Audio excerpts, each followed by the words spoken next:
മക്കയിലും മദീനയിലുമുള്ള ഹറം പള്ളികളിൽ നടന്ന ഈദ് നമസ്കാരങ്ങളിൽ ലക്ഷക്കണക്കിന് വിശ്വാസികൾ പങ്കെടുത്തു. മക്കയിലെ മസ്ജിദുൽ ഹറാമിൽ സൗദി കിരീടാവകാശി മുഹമ്മദ് ബിൻ സൽമാൻ രാജകുമാരൻ വിശ്വാസികൾക്കൊപ്പം നമസ്കാരത്തിൽ പങ്കാളികളായി. സമാധാനത്തിന്റെയും ഐക്യത്തിന്റെയും സന്ദേശമാണ് ഹറം ഇമാമുമാർ ഈദ് ഖുതുബയിലൂടെ ലോകത്തിന് നൽകിയത്. അല്ലാഹു അക്ബർ അല്ലാഹു അക്ബർ അല്ലാഹു അക്ബർ.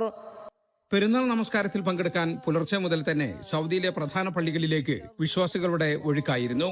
മക്കയിലും മദീനയിലുമുള്ള ഹറം പള്ളികൾ നമസ്കാരത്തിന് മണിക്കൂറുകൾക്ക് മുമ്പ് തന്നെ നിറഞ്ഞു കവിഞ്ഞു. മക്കയിലെ മസ്ജിദുൽ ഹറാമിൽ ഷേഖ് ഒസാമ ഖയാത്ത് നമസ്കാരത്തിനും ഖുതുബക്കും നേതൃത്വം നൽകി. സൗദി കിരീടാവകാശിയും പ്രധാനമന്ത്രിയുമായ മുഹമ്മദ് ബിൻ സൽമാൻ രാജകുമാരൻ ഉൾപ്പെടെയുള്ള പ്രമുഖർ മക്കയിൽ നടന്ന പെരുന്നാൾ നമസ്കാരത്തിൽ പങ്കെടുത്തു. അല്ലാഹു അക്ബർ അല്ലാഹു അക്ബർ അല്ലാഹു അക്ബർ അല്ലാഹു അക്ബർ. മദീനയിലെ മസ്ജിദ് നബവിയിൽ നടന്ന നമസ്കാരത്തിന് ഷെയ്ഖ് സ്വലാഹ് അൽ ബുദൈർ നേതൃത്വം നൽകി. Medina governor Salman bin Sultan രാജകുമാരൻ ഉൾപ്പെടെയുള്ളവർ നമസ്കാരത്തിൽ പങ്കെടുത്തു.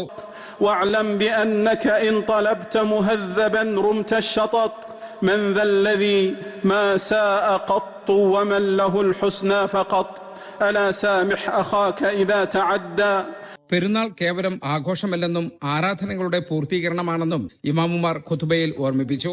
ഭരണാധികാരികൾക്ക് കീഴിൽ രാജ്യം അനുഭവിക്കുന്ന സുരക്ഷയും സമാധാനവും വലിയ അനുഗ്രഹമാണ്.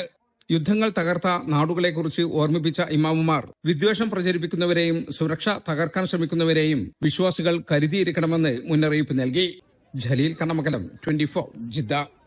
ലോകത്തെവിടെയായാലും ഏത് സമയത്തും 24 വാർത്തകളും ഓഗ്മെന്റഡ് റിയാലിറ്റി പാക്കേജുകളും എക്സ്പ്ലെയിനറുകളും വിശദമായി കാണാൻ ഞങ്ങളുടെ യൂട്യൂബ് ചാനൽ നിങ്ങൾക്ക് സബ്സ്ക്രൈബ് ചെയ്യാം.